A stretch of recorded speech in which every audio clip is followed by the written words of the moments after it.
The following is a presentation of Morning Drive Media.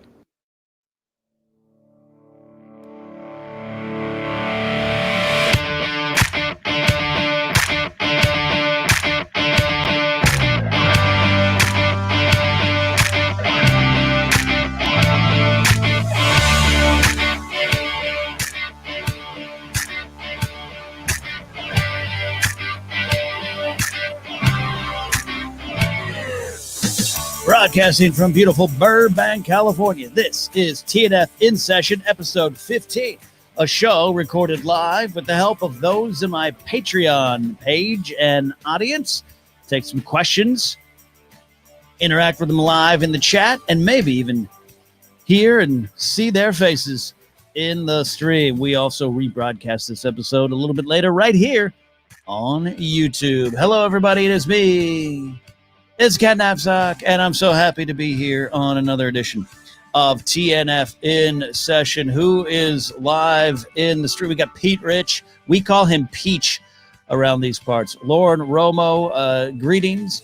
Hillbilly Scribs, who is, I sense it, sense a grave disturbance in the force. Hillbillies on the West Coast. The great Chris Kiefer, one of the smartest comics I've ever seen on stage, in chat, saying, hey-o. Got Alice. We call her Star Wars Alice. She's live in chat. It's so great. The Hump is here, checking in from the UK. It is the Patreon audience that makes this show possible. But as I said up top, we do release it for a podcast on the Napzok Files podcast feed. Thanks for listening to that. I still got to work on Saturday Night Napzok for this week. That's going to be interesting. It's going to be interesting. Hey, Chris Kiefer wants a Discord link. He deserves it. He's a Patreon supporter. Even if he wasn't, I'd probably give it to him. So we'll handle that, Chris. Don't worry don't worry about that. We'll get in there for that. So how are all of you doing? I understand the world itself is always in a constant state of flux, constant state of challenge. And if you're out here in California, it's literally on fire again, something that happens often. But we're here just to have I won't say have fun. We're just here to hang. We're here to talk and here to handle life's questions, big and small, mostly small, here today. I got to crack open a drink of choice. My V8 Hydrate, not a sponsor. Seriously, though, them and Zevia just got to sponsor the show. We'll work on the monetary amount. I am in a period of time where I think it's, I always go to me when I'm like 12, 13, 14, you're at home, you're living at home, most likely, and you're under your parents' thumb when it comes to groceries. I don't know, maybe you can get a snack at school, junior high, save up, get a little pizza and a Mountain Dew. But what comes home is up to your mom and dad, right? If that's the situation you're living. Maybe it's even two homes. And you got two sets of parents or divorced parents, and whatever home you're in, they're controlling the groceries. You might be able to go to the store. I used to love going to the store because there's always the potential I'd get something fun. Maybe some mini donuts, some honey smacks cereal. Used to love that. Sugar Crisps. I love when they just put sugar in the title. Hey, kids, just dump it into your gullet.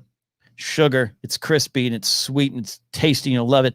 Or I used to love I think I secretly still love the generic toy aisle at grocery stores.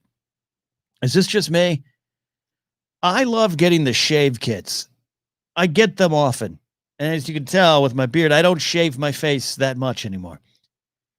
As a 6-year-old, I'd be in the bathroom shaving. You remember, they were like $1.99, like 3 fake blades, like an orange, a green, and a blue, and a can of like shaving cream, which God knows what it was. I used to beg my mom regularly for that. That's one of those weird memories. I think I forgot that. But you'd go there, you'd get it, you get a little toy, you get a little treat. So I used to love the grocery store. But then you hit that age, like 12, 13, 14, and hey, Timmy down the street's got something different. Mom, can we get that? No, you're under the thumb. I'm not saying it's an oppressive thumb, but you're under it. When I moved to Los Angeles and moved out on my own for the first time in 1998 at 22 years of age, I can't tell you the joy I did have in taking that first trip. And I would go when I lived at home after college. I'd make some trips into the grocery store, get some stuff. I wasn't, I do my own laundry. I wasn't living, my mom didn't wait on me hand and foot. She was like, start handling your own crap. Like, wash your underpants. All right. I was like 12 when that started. But when I moved to LA, my parents came down, helped me move in. They did take me to the grocery store. It was a Vaughn's over on Devonshire and Reseda in Granada Hills, Northridge area. And it's no longer there. It's like I think it's a John's Marketplace now, which is totally different. And they did the big, back then, this is 1998, $150 worth of groceries. That's like $2,000 now. And they did the, our little boy, he grows up and we're going to help you with these groceries, then you're on your own. And I just remember the next time I went to the grocery, that's when you start to like get unhealthy and bad habits, because you're out and about on your own and you're just, I remember I had bologna, not a bologna, but like a sliced deli, prepackaged meat. I was upgrading myself from bologna. A little lettuce, some Kraft cheese slices, like I was 7. I didn't stop taking those until I was like, I think I was 33. My roommate at the time shamed me from having Kraft cheese slices. Like, what are you doing? And I'm like, you're right. So, and then I remember, I was like, what would go good on a sandwich? You got the little deli slices, some Kraft cheese slices, some lettuce, some mayonnaise, mustard. No, I like Thousand Island dressing. I'm going to get a big jar of Thousand Island dressing, and I'm going to put that on sandwiches. The highest calorie of the dressings, of course.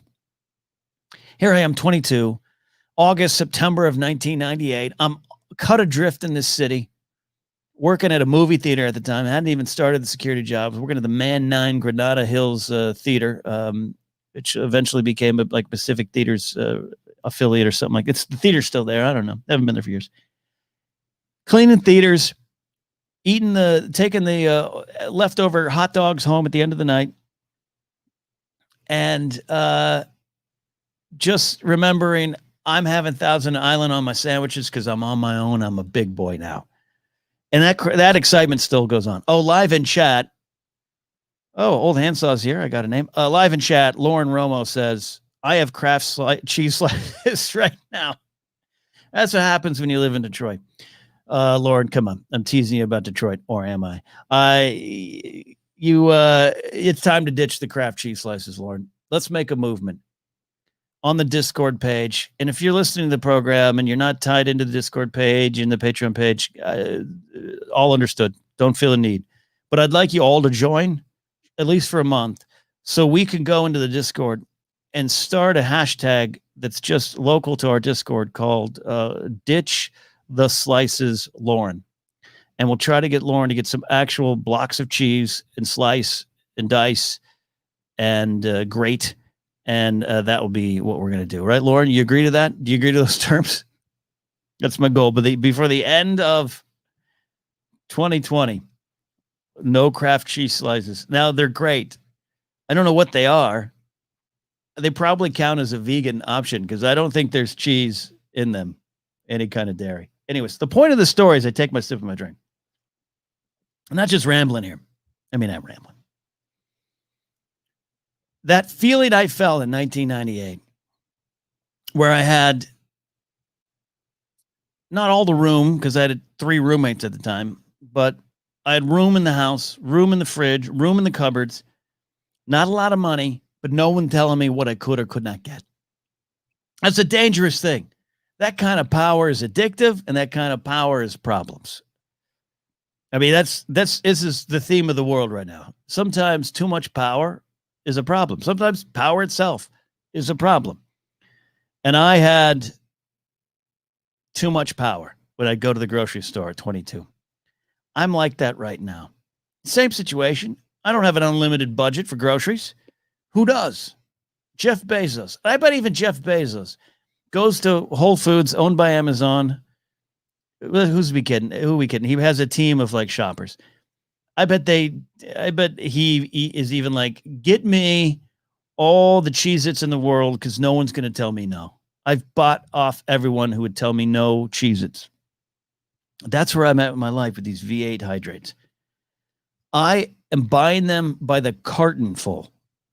Like, those little like pallets that go to like Costco? I'm hitting the trucks. I'm knocking them over like a gangster in 1929. And I'm getting these V8s, particularly the blueberry ones right now, the acai blueberries. And I used to, because they come in 6-packs, right? I was limiting myself last year.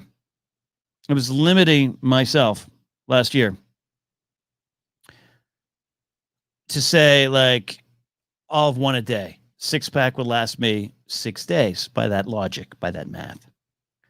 Because of the heat, and because I think I'm finding myself regressing to being 22 and cut adrift in the big city again, I am having 4 a day. And I feel great. I feel absolutely great about it. All right. So let's get to some pre-selected questions. That's the game. All right, Lauren's sorry. Let me catch up chat here. Lauren is trying to defend herself. It's not going well. To be fair, she says, I do like provolone cheese. And Pete Rich, a.k.a. Peach, says, I primarily use them for grilled cheese sandwiches. No. I reject that on principle, both of you.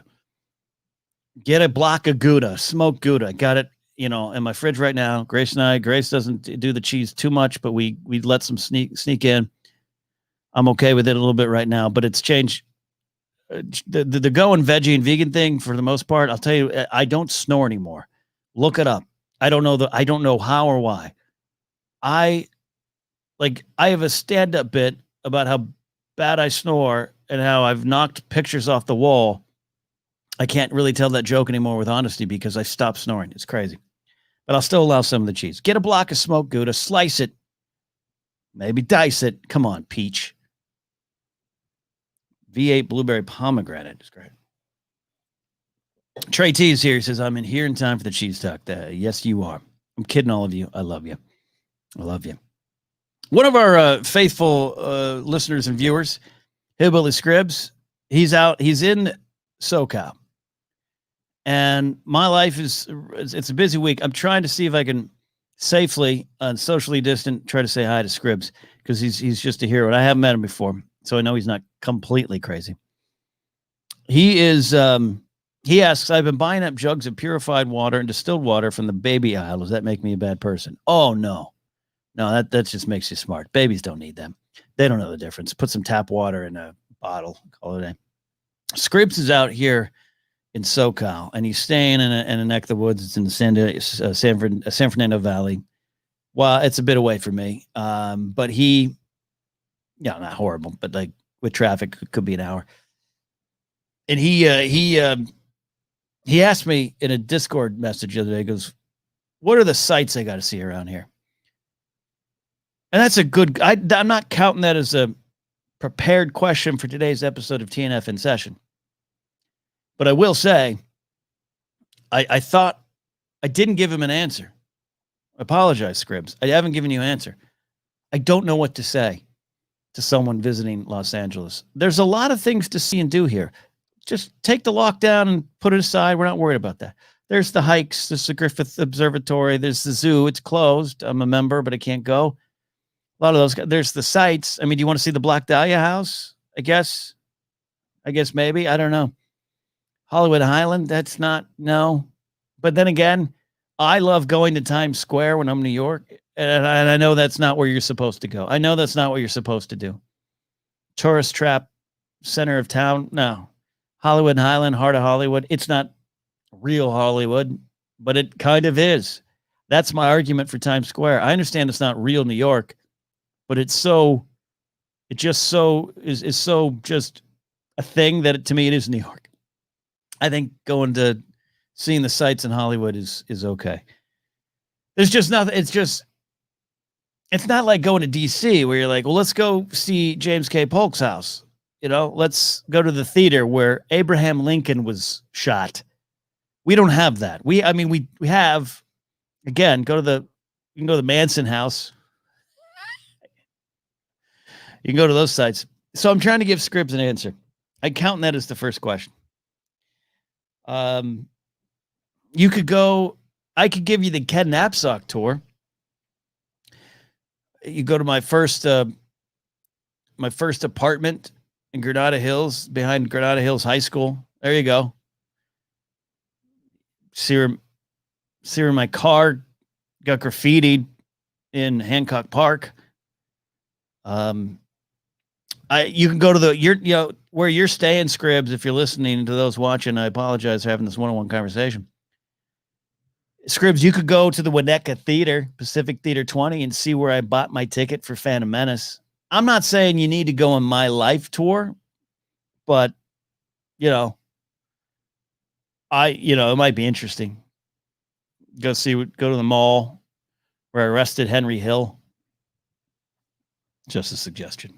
All right, we got a couple prepared questions here, and we are going to talk. A couple of them are baseball. I always get the baseball questions here. Box Score Heroes up and running. If you're listening and you like baseball and you haven't given that podcast a try, you got to subscribe. You got to find it, do it, support it, so I can keep talking baseball. Andy Ortiz, he calls a lot over on Box Score Heroes, and thank God he does. Such a passionate baseball fan. Says, hello, Ken.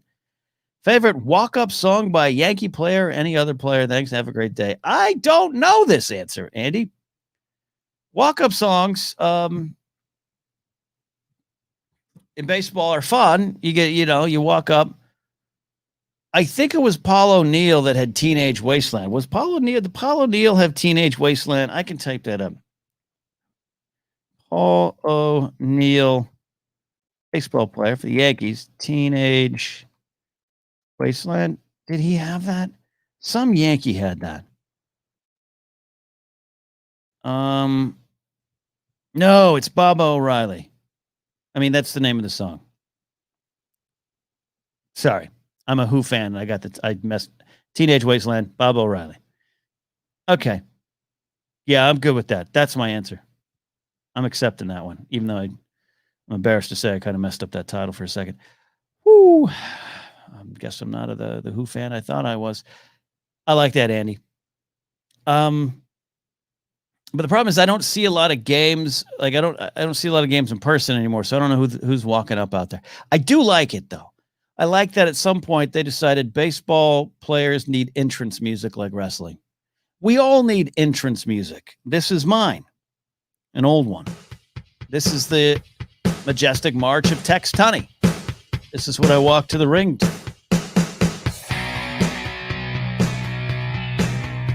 Good with it. I like it.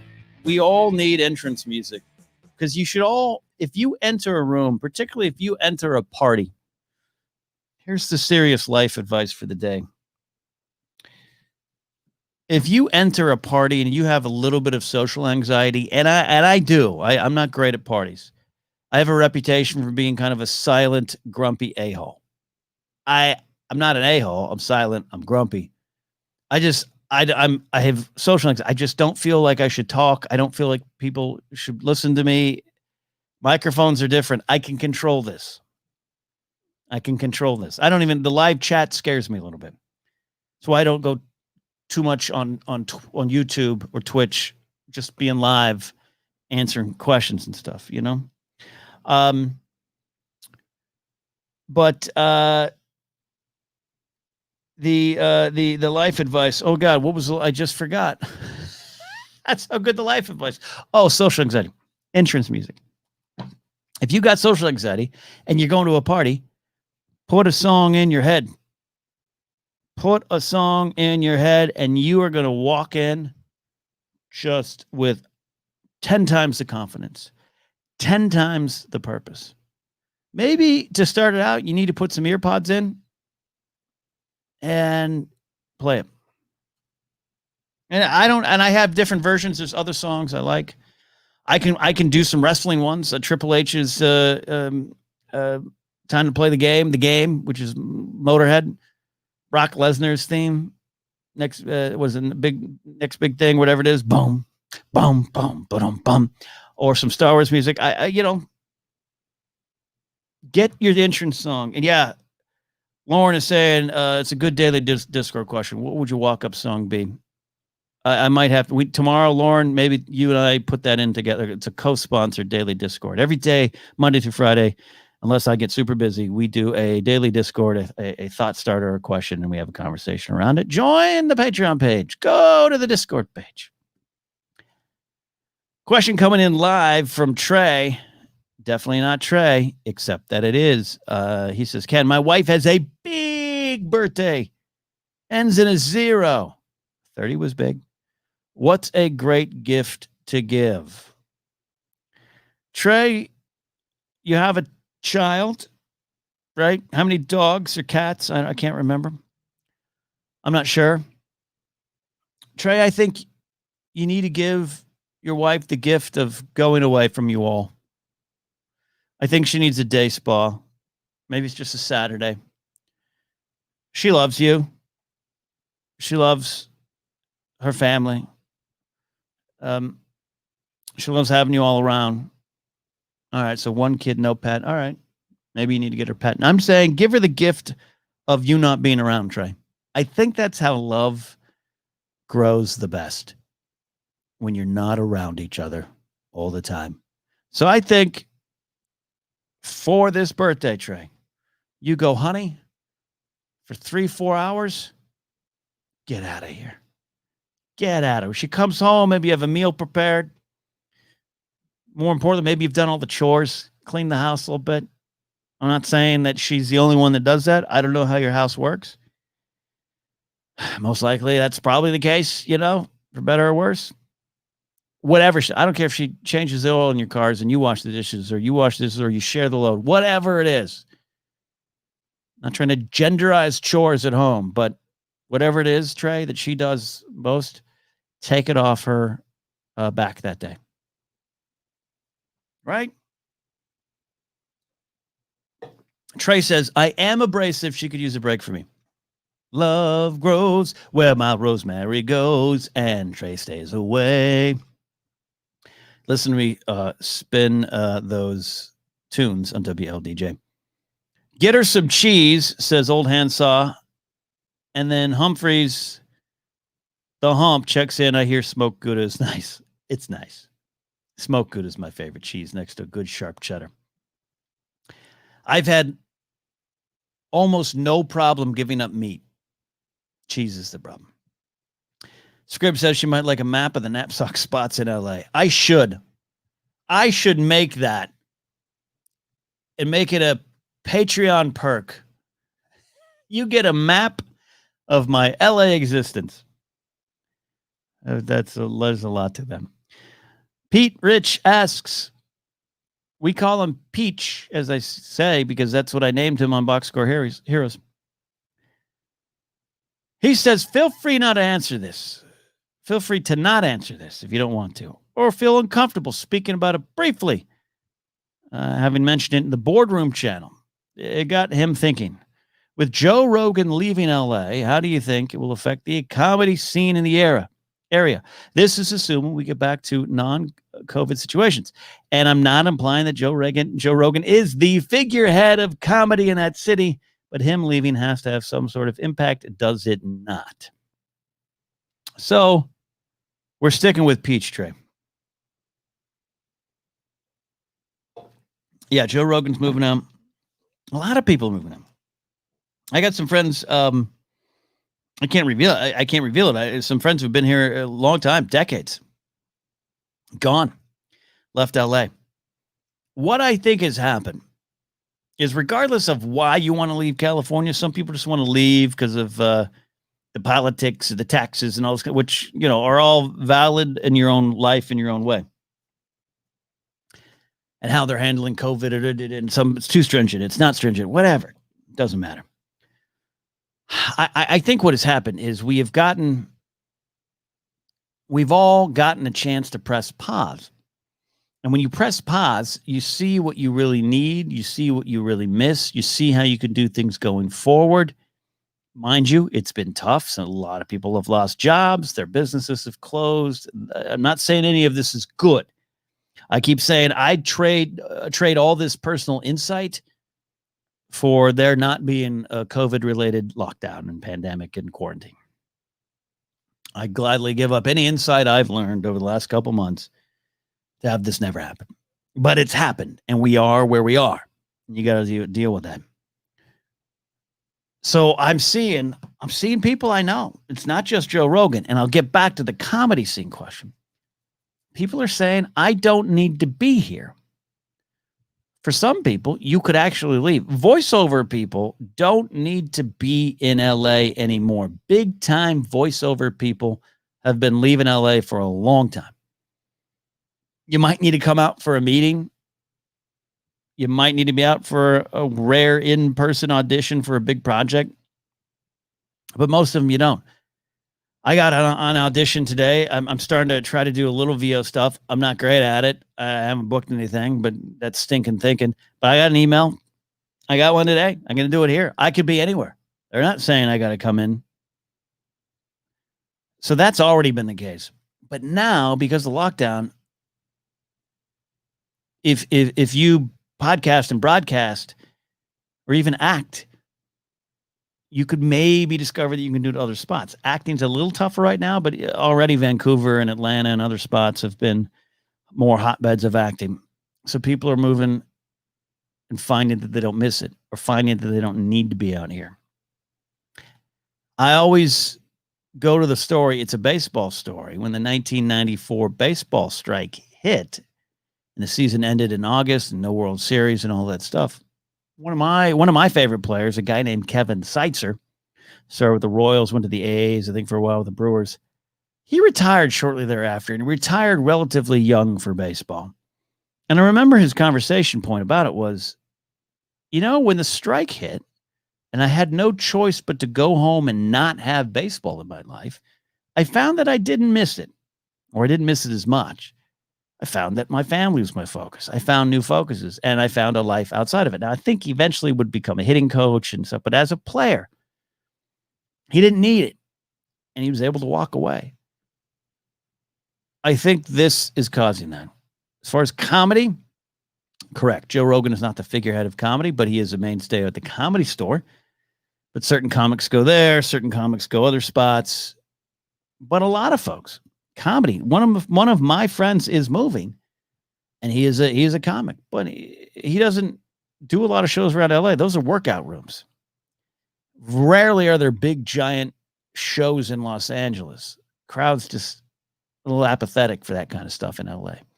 You go outside to Pasadena, a little bit different, but that you can only do that once or twice a year. That's how clubs work. You can only headline the Ice House in Pasadena, if you're on a certain level.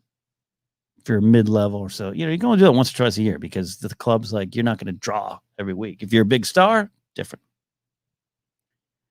So you could go. So one of my friends, he's leaving. He's gone. He's done.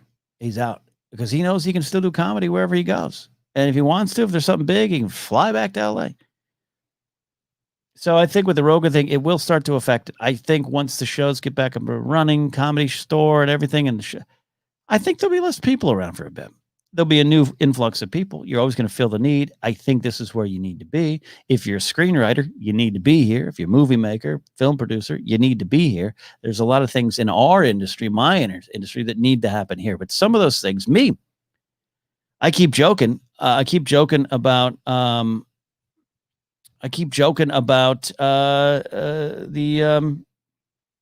moving to Big Bear.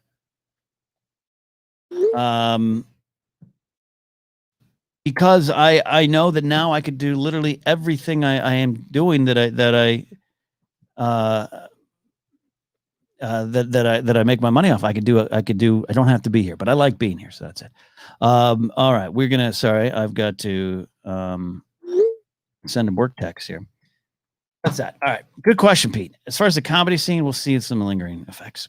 All right. A couple questions here, and then maybe we'll take some live calls. Some live StreamYard video calls. I don't know.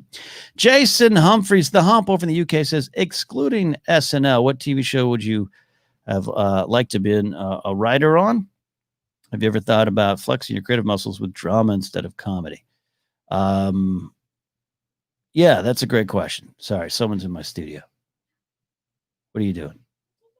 Okay. All right, don't do that. That's dirty. All right. Sorry. Alice is ready to go to Montana off the grid. Shows that I'd like to. So Here's this is kind of boring. This is on the level of that Ken Napzok map to the stars. You guys don't need to hear it. Yeah, Saturday Night Live, that's a different thing. That ship sailed long ago. But as far as writing, so when I do write screenplays and whatnot, I've written a few, none produced, obviously, at this point. A TV show thing that's been animated TV show that's mostly it's comedy, but a couple close calls. Just when I think the project's dead, it comes back to life. But I actually write my screenplays are actually more dramas than comedies. I actually when I sit down to write scripts, usually has a strong strain of melancholy or drama. But I like trying to find comedy out of that. So I don't write straight like 16th century period pieces or a World War I drama, a large sweeping romance of a truffle pumper drama. I don't do that, but I do try to be funny. But I always find that when I'm trying to write a comedy, I always end up going a little darker and always end up going a little drama. So that's just personal stuff there. As far as shows, historic shows that I would have liked to have written on, that's a tough one. I mean, Seinfeld back in the day, if you're talking those kind of shows. Curb, you don't really write, so I'd love to be on Curb, but that kind of stuff, yeah. It'd become a Living Color, producing stuff with Kids in the Hall or something like that would have been it. But I didn't want to be a TV writer. I didn't really go down that path. Even though I have a show kind of stuff in development. Yeah, it's more of the things I'd like to do are what old Hansaw's saying, Steve Martin novella style. I would like to try to stretch my muscles. Why We Love Star Wars was a great start, but I like to stretch my writing muscles into a novella. And that's you want to talk about life lessons there too. Does everything need to be a life lesson? I don't know, maybe. Like, I'm afraid to try fiction. I am really afraid.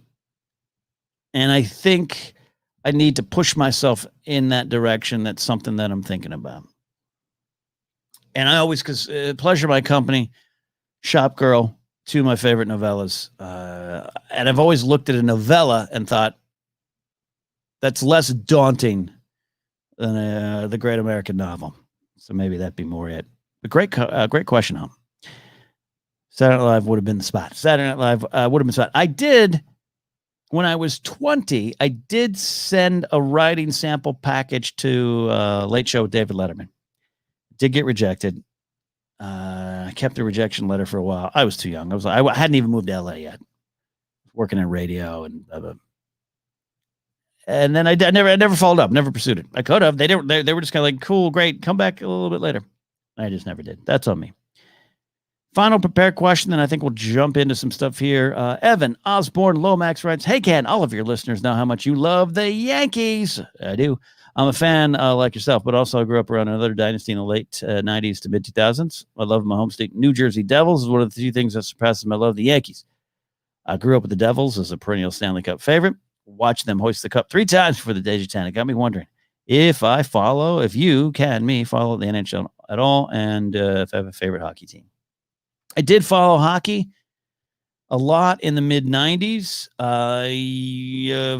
Was a fan of the LA Kings. That's the only local team I really liked. I liked the LA Kings. There's a goalie named Rob Stauber that I just kind of liked the way he played. And a couple close friends of mine at the time were big hockey fans. And obviously I was a big baseball fan. So I just started watching, collecting hockey cards. I was a big fan of the Tampa Bay Lightning because Maino Rayom was the first female to play in the NHL as a goaltender for a few games for the Lightning.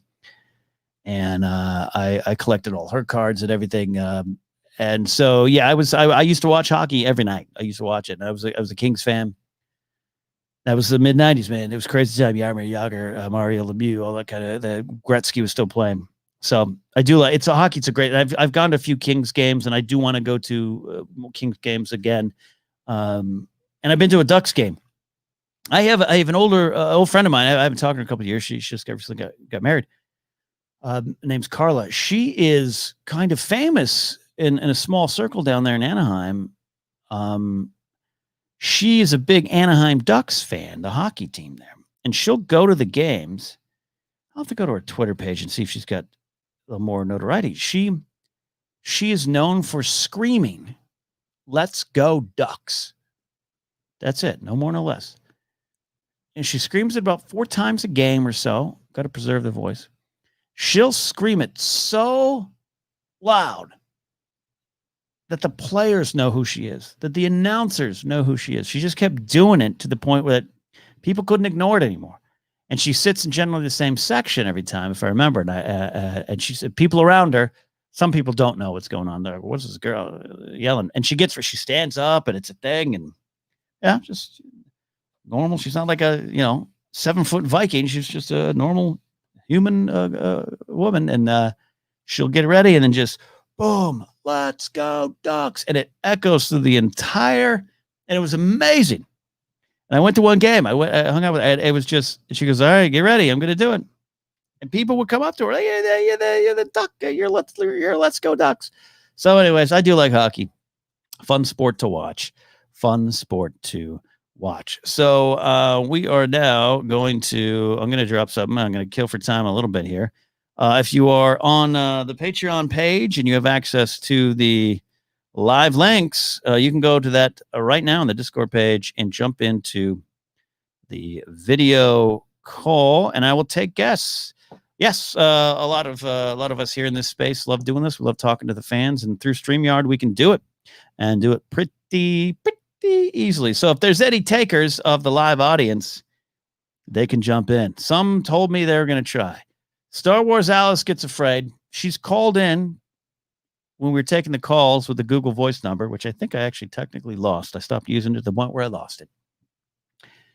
But Anchor and StreamYard and those kind of things kind of changed their way. TNF Hotline, which was the show we used to do, is changed. We don't have to. We can do it like this now. So, anyways, I'll see if anyone wants to catch up to that link. I know there's a little bit of delay on the broadcast. Thank you for the questions. I get lost in that. I get lost in nostalgia a lot pretty easily. I know other people do that. But thinking about this idea, Scribs, it's just silly. But I think I will get a map, get an old Thomas guide, and I fell down here. Oh, look at this. I dared someone to come on the show, and we're going to do it. It is Lauren Romo of the Galactic Podcast. She's here live on the show. Lauren, how are you doing? What's going on, Ken? How are you doing, buddy? I'm doing great. We're going to get used to this angle here. Yes. Because, I'm going to be chatting with you guys you ladies. I shouldn't say guys. You gals at the Galactic Podcast this week. It's going to be fun. Yeah, we're both excited. So yeah, we cannot wait to talk some Star Wars and some other stuff with you too. So yeah, we're really excited for sure. We're going to talk cheese. Okay. Listen, I mean, honestly, American cheese. What's wrong with it, Ken? What's wrong with it? I don't. American cheese is not the problem. If I go to Subway, I'll get a slice of American cheese. Okay. But what you're saying with the Kraft slices, and you have to pull out of the plastic, which I used to love. I was like a Pavlovian dog in action. Right. My mouth would start watering because I wanted that tasty goodness. And I used to love just wrapping them in meat and putting about 6 of them on a plate, no bread needed, and I'd go at it. I understood what my friend was saying years ago. That's fair. 12 years ago when he was like, we were living together. He was like, this has got to stop for you, not for me, for you. That's all I'm saying, Lauren. See, I'm with Pete though. Pete said it's good for grilled cheese and burgers. I'm a simple gal. I'm telling you, I'm a simple gal from Detroit, Michigan, and I love me some burgers and some grilled cheese. So keep it simple. I always wear this hat, Lauren. There you go. Let's talk about this, Lauren. So if you're listening on the podcast, Lauren Romo is a Patreon supporter of the stuff I do here at ForceCenter, but also is just a very passionate, wonderful Star Wars fan who has a podcast called the Galactic Podcast that, as we talk about, I'm going to appear on. You're a baseball fan. Are you from the Detroit area, or you reside there? The Detroit area, yes. The Detroit area. We don't want to give the exact spot because location. Scribs will go to your town and try. That's what I'm afraid of. Exactly. But you're a Detroiter. Yes. 100%. What was the purpose in sending me a Detroit Tigers baseball cap? Well, I knew you're a baseball fan, so I knew you appreciate baseball history, and I knew the Detroit Tigers obviously are stock full of baseball history. So great. team. And Yep. it's one of the best. Obviously, I'm biased, but that's one of the best logos for baseball. 100%. You're not wrong. There's nothing you See? said that's wrong here. Thank you. But you were like, you know what? Ken's a Yankee fan. And by the way, folks, I don't have a workable Yankee hat. I have Right. one that an employee got me when I left my security job. They were like, you need a Yankee hat. I was so excited because I hadn't owned a Yankee hat since 1996. And I got the hat, and it was just one of those hats it just looks like you got a bucket on your head. This is a great hat. So I need a Yankee hat. But yeah, I got this out of the box, and I was like, oh, look at Lord. It's a great hat because it's an MLB 5950 hat that you wear. But no, I respect it. I respect the baseball history of it. I do respect the Tigers. 06 was the big run recently. Yes. That was our 06 to like, what, 15, 13? I think we had like a good solid like 8-10 years. Trey asked in chat, is there really a RoboCop statue in Detroit? You know, honestly, there was a rumor. I actually think that it was up for a little bit, but I don't know if it got taken down. But there was like, I remember like an article and everything in the area. Like they were talking about how there's going to be this RoboCop statue and everything like that. People were all jazzed about it. So, but I'd have to, I can't remember if it's still up or not, but I think it was for a little bit. That's interesting. Wow. My mind's blown about that. Trey, good now. Solid. Lauren, I do on Saturday Night Napzok and going back to the Schmoes days and the Schmoes days, I used to drop little jokes about Detroit in. Yes. For no reason. I've never set foot in Detroit. And I used to love the Detroit Lions too. I'm a Miami Dolphin football fan, but I love Barry Sanders, one of my favorite sports players Barry ever. Sanders. I just started to make little references to Detroit and Needham, the city. I don't know why. No reason why. You've got the floor, and then we're going to be joined by a third guest here. We're going to have a triumvirate here. Oh, boy. The floor for a second, Lord. Okay. Defend Detroit to me. Honestly, Detroit, I know a lot of people, and it's, you know, through different just maybe non-personal experiences, just things you hear, things you read about Detroit. I mean, just like with any city, just like Chicago, New York, whatever, LA. But Detroit, it is one of those cities that like, it's a hidden gem where you can find a lot of things to do. There's the Hitsville, USA Museum. The Detroit Institute of Art is fantastic. Obviously, all of our sports teams are all downtown now. So you have all the sports. And then the restaurants, honestly, the restaurants are really good down here. Like they've really, within, I'd say, the past like 5-6 years, like they've really gotten like a lot of variety in a lot of really good restaurants. So yeah, Detroit's awesome. It really is. I mean, I know it gets a lot of not hate. I don't want to say hate, but it gets a bad rap for sure. It's because a-holes like me take either stereotype of the city or just it went through some troubles. Yeah, it did. There's a great documentary I know I've mentioned before. It's called Burn. It is about the Detroit Fire Department and their struggles with a lot of the houses during economic downturn that were just being squatted in and burnt and everything. And then the fire department has problems and you feel sympathy for them. But then there's a flip side. They show video footage of them really messing up. They park the hook and ladder on the train.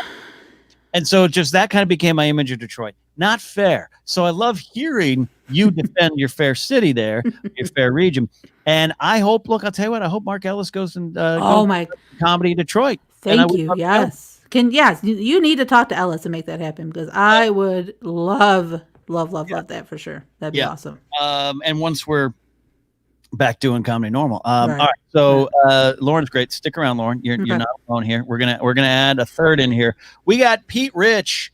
Yeah. Stream. We call him Peach because I messed up. It happens a lot, and he's put it on. Oh, the Cleveland hat. Come on, Pete. Cleveland hat is on. We got the baseball hat. And I know those listening on the podcast, this is probably a little bit of a different podcast for you. It's a hang.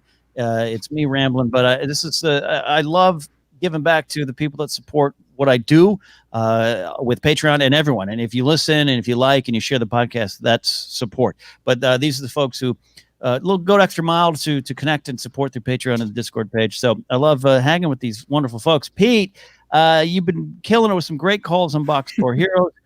Defend Cleveland over Detroit. Defend Cleveland over Detroit? Yeah. It's not going to happen, Pete, but go ahead and try. So there's this local comedian. His name is Mike Polk, Polk. And he does a lot of just Cleveland sports humor, because let's be honest, there's a lot of humor to be had with Cleveland sports. Yeah. And he did this song, and at the end of it just completely trashed, the Browns and just championships and everything. But that at the end, the very last line is, "We're not Detroit." No, I know this guy. I know this. This is great. Yeah. This is true. And this is why Lauren loses the debate. Fair.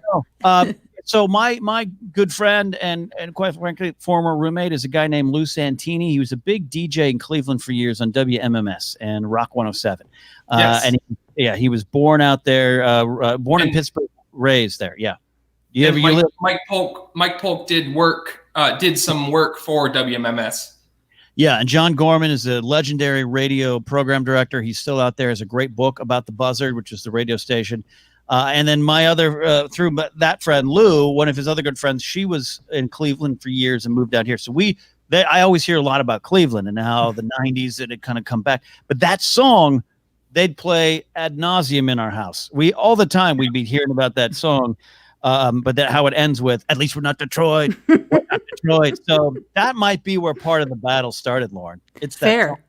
Yes. 100%. It's Cleveland. It is Cleveland's a great rival. I mean, I think Cleveland and Detroit are both very similar cities. Mm-hmm. I mean, yeah, just from a economical standpoint.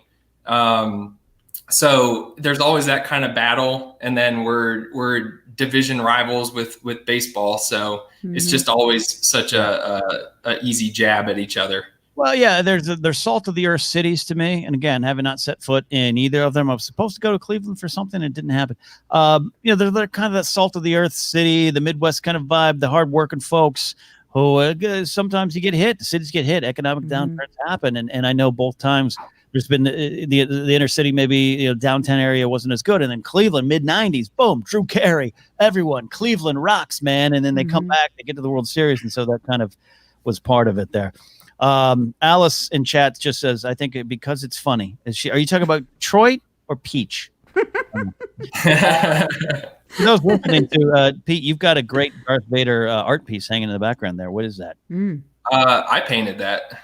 Nice. Whoa. Wow. Pete, we are unveiling new talents here today. That's great, man. I did that one too. That one's. Let me try to get you on the screen by yourself here. What are we looking at in the back there? It looks like the Florida Marlins logo from the early 90s. This one I did in high school, and the project was you get like this piece of string and you put black ink on it, and you kind of like slap it on the paper and spread it around, and then you have to see what you can make out of it, and then the colors are watercolors. So it's like a Godzilla eye is what I was shooting for. You have to try to pick up what you should highlight in it. But then this one, Darth Vader. Yeah. I can't take 100% credit because I was looking at another painting while painting that. So I didn't like create it from my mind, but I replicated without tracing or anything like that, and just painted that bad boy. You could give me a paint by numbers and I'd mess it up. So I'm worried about that. Yeah, it was fun. All right. Pete, you got the board a little bit too here. If our buddy Hillbilly Scribb comes to town, where are you taking him? Oh, in Cleveland? Yeah. Oh man. There's a really good taco joint. Sorry. That mean you might like be. I'm trying to fix it here on the fly here, but you're good, man. Sorry. No, you're good. There's a really good taco joint called Barrio Taco, and it's in downtown Cleveland, and it's kind of right around the corner from East 4th Street where the comedy club Hilarities is, and so a couple Michael Simon restaurants, from Iron Chef and other Food Network shows. He's got a barbecue joint there. So there's all sorts of great food around there, but Barrios is a really awesome taco place, and you just make your own tacos with like those little like bubble things like you take the test at school and you fill in the bubbles, and it's like a Scantron sheet and of what you want on your taco, and then you give it to the waiter or waitress, and they take it back and bring out your tacos. And they have all sorts of tequila and just all craft beers. A Scantron of tacos. That's a good thing to have. Yeah. All right. Pete, cheese, craft slices of craft cheese. Why do you still use them? Just for the grilled cheese and the burgers? Yeah. I don't use them on, like, if I make like a turkey sandwich, I got to have some like Swiss cheese, like legit slices of Swiss cheese. Yeah. There's the Gray Jackal. We are joined in chat or on the show here by Graham Gray Jackal Butler. We've got 4 voices here in the show. This is going to be fun here. Graham is calling us from Detroit. How are you? Yeah, I'm clearly stalking Lauren. No, this was actually, I must confess, this was a test of my mic. I think I fixed it now. So hopefully, yeah, that was hoping, because before it was using my webcam mic, which was a bit rubbish. And the Rode podcaster wasn't responding, or it turned out the input levels were way down. But I've fixed it. So yay! You fixed it. You're a beautiful man who has once followed me into a restroom. We've talked about that. Current count, I think it's 4 times. Yeah. No. Graham, let's start with you here. When you hear us Americans talking about craft cheese slices, what do you think? Uh-oh, did we lose Graham? Uh-oh. He froze. Graham, he's going to be so upset. He was so shocked about the cheese. Or he's just so disgusted with our use of craft cheese over there in Scotland. So, all right, I'll remove him. Let me try to bring him back here. This is great. Live TV. All right, well, pop back in. Graham, if you're watching, just pop back in. And if I see you move on your camera again, it would be ironic, because Graham would fix his microphone only to have his camera go down. That would be here we got here. This is great. This has turned into a fun hangout here.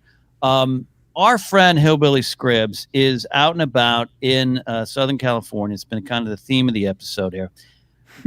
How could we do a charity drive where we raise some funds and money and send him to every one of our cities and pay for him? What would the charity be? I don't think Scribs is watching right now, because I saw a message that he's at the beach. He's living up. He has come out here to LA. I don't know why he showed up here still in a lockdown, but he has a mask on, and he's just going around all the sites. So he's at a empty, virus-ridden beach right now. I'm worried about him, but he's enjoying it there. I think we could do that, and then you could, Pete, you could take him to the Rock and Roll Hall of Fame.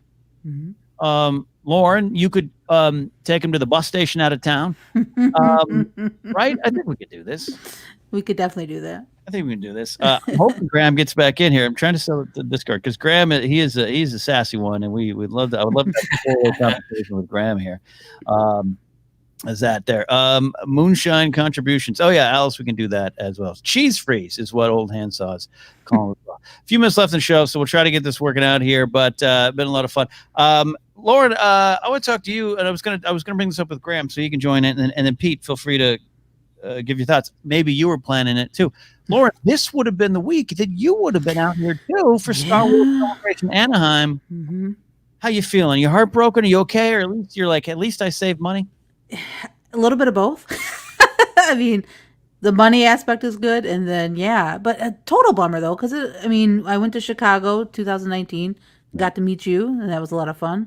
And I think just because I started podcasting after the last celebration, it would have been, I was really looking forward to it, just to meet everybody that I've talked to on Twitter, and just people I've met through podcasting. So yeah, definitely a bummer. It would have been a lot of fun, and I was looking forward to it. But 2022, not too far away. It's not too far away. We'll be here before you know it. And you know what? We were going to do a big ForceCenter meet. I'm lying. We had not planned this. We were going to do a big ForceCenter meetup at the Bubba Gump Shrimp Company around the corner on Catella. That's my goals. Pete, Have you ever been to a Star Wars celebration? You ever been to a big convention? What's your thoughts on conventions? Be a nerd with us. No, but I did have tickets for Star Wars Celebration this year. Okay, I didn't know that. Yeah. First, I'm somewhat relieved because my situation has kind of changed financially. So, paying for a plane ticket and a place to lay my head for a few nights was kind of daunting before it was canceled. And so I was kind of planning on selling my tickets even before COVID. But I mean, I would love to go. I really blew my chance of not going to Chicago because I could have just driven there and saved at least on the airfare. Yeah. Because it's only like an 8-hour drive or something. So, maybe I'll just have to wait till it's close again sometime. Yeah, or even 2022 when it comes back to Anaheim. Maybe hopefully every situation's changed. But I also think it was going to be a great convention. I know some of the stuff that was planned and would have been wonderful. It's a great location, which is what, because they just redid everything out there. Anaheim 2015 was the Star Wars celebration, and everything's changed since then. So it's going to be a lot of fun. But life has a way of working out. I think you'll get there, Pete, and you'll be better for it. And Lauren will have left behind craft cheese slices, moved to a new way of life, and she'll get to be able to enjoy the convention a little bit better. There you go. All right, I'm writing Graham on Discord. I'm saying try again. Nothing. There just must have been some kind of tornado touchdown in Scotland that we don't know about, and he's got to get on out of here. So we're going to wrap up this episode of TNF In Session, episode 15. My favorite one by far, only because I realized how much I just love cheese, and that's been the conversation. But also, we pitted Detroit versus Cleveland in the battle of the ages. What are you drinking there, Pete, as we wrap the show? What's your drink of choice today? That's just a Miller High Life at the moment. Nothing fancy. That sounds like a man on a night off in Cleveland. That's kind of like you're ready to live, or near. I know you're not. I know you're both not downtown Cleveland, downtown Detroit. I get that. But I'm in the hometown of the Football Hall of Fame in Canton. Okay, all right. All right. So that's where my friend. How close are you to Canal Fulton? Very close. Like there's 15 minutes. There's a candy shop there. Have you ever had the Canal Mud? No. Oh my God. Canal Mud. You got to look it up. It's a candy shop. It's like a lady and some friends, and it's a tiny place, and she makes it all herself. And so when my friend Lou would go back and visit his mom, he'd come back with boxes of it, and it just says Canal. And here's the funny part: it says on the box, it's like a little white box with a seal. On the seal, it says Canal Mud because it's Canal Fulton Mud, and it's like butterscotch and caramel and nougat and it says you have an instant cavity. It's the greatest thing in the world. But one time there was a little piece of tape on it, and a friend came over and he picked up her box and he says, "Why do you have anal mud?" from the candy, and we just don't question it, just eat it. Pete, you got to do. There's also that toy store, the toys that time forgot. We've talked about that. Yeah. I've been there. Yeah. Okay, so get over there, get some Canal Mud, and eat some for yourself, and then send a box to everyone. I'm sorry that I got excited. I got excited about chocolate. That is what we do. All right, thank you, Pete. Thank you, Lord. Talk to you soon on the Galactic Podcast. Everyone, look for that. We are on our way out of here. A lot of fun. Love hanging with those that support and invest in the show. Do want to recognize my executive producer supporters, the great Thomas Risling of the Feeding the Monster podcast, and he appears with me on Casualty Talk as well. Lethal, Logan X, Matt Thompson, Nathan Ovendale, Zach Anderson, Ty Schallenberger, Chad Benningfield, Tommy Terry Green, Jonas Bergen, the very talented and wonderful old handsaw Zach Taylor, Ranger Donald, and Fair Smooth Donna. These are my executive producer, top tier supporters. New thing for the TNF boardroom, which is level 6, 7, and 8. You can, if you're a member there, submit to me a brand ID, station identification kind of VO for the Napzok Files Saturday night Napzok episodes. Currently, and on all the other shows, it's my pal, former radio partner Matt Donovan, saying the following is a presentation. Actually, here it is, Ray. I can always play it. The following That's is a Matty presentation of Morning Drive Media. You can submit those for Saturday Napzok, and then tiers 7 and 8 you can submit the comedy pre-roll, just a little 5-second blip introducing the show, maybe taking a swipe at me, making a joke. Lauren can do it and actually make fun of me making fun of Detroit. Anyways, we are almost out of here. I appreciate it all. You can support me on Patreon if you want at patreon.com/KedNapzok, or you just like the show, share the show, tell a friend, all those wonderful things. Also, go visit KedNapzok.com, check the Charity Spotlight tab, and don't forget, happy to announce finally, it is official, live comedy returns, sort of, from a certain point of view, but it's definitely live. Not going to be a lot of people watching in the theater, but you can watch. That's right. Mark Ellis and friends will be live streaming from the world-famous Viper Room on the Sunset Strip, September 5th, 7 p.m. Pacific time. You can go to markellislive.net, get tickets. Why is this cool? Well, Mark Ellis is just the coolest in the world. He's headlining. But me and my afternoon's pal, Josh McCouga, will be co-hosting the show. Going to be a lot of fun. So absolutely, if you want to check out comedy from the comfort and safety of your own home, go ahead and do that there. All right. That is it for real. That is it. A lot of fun. This is TNF In Session, powered by Patreon here on the Napzok Files podcast feed.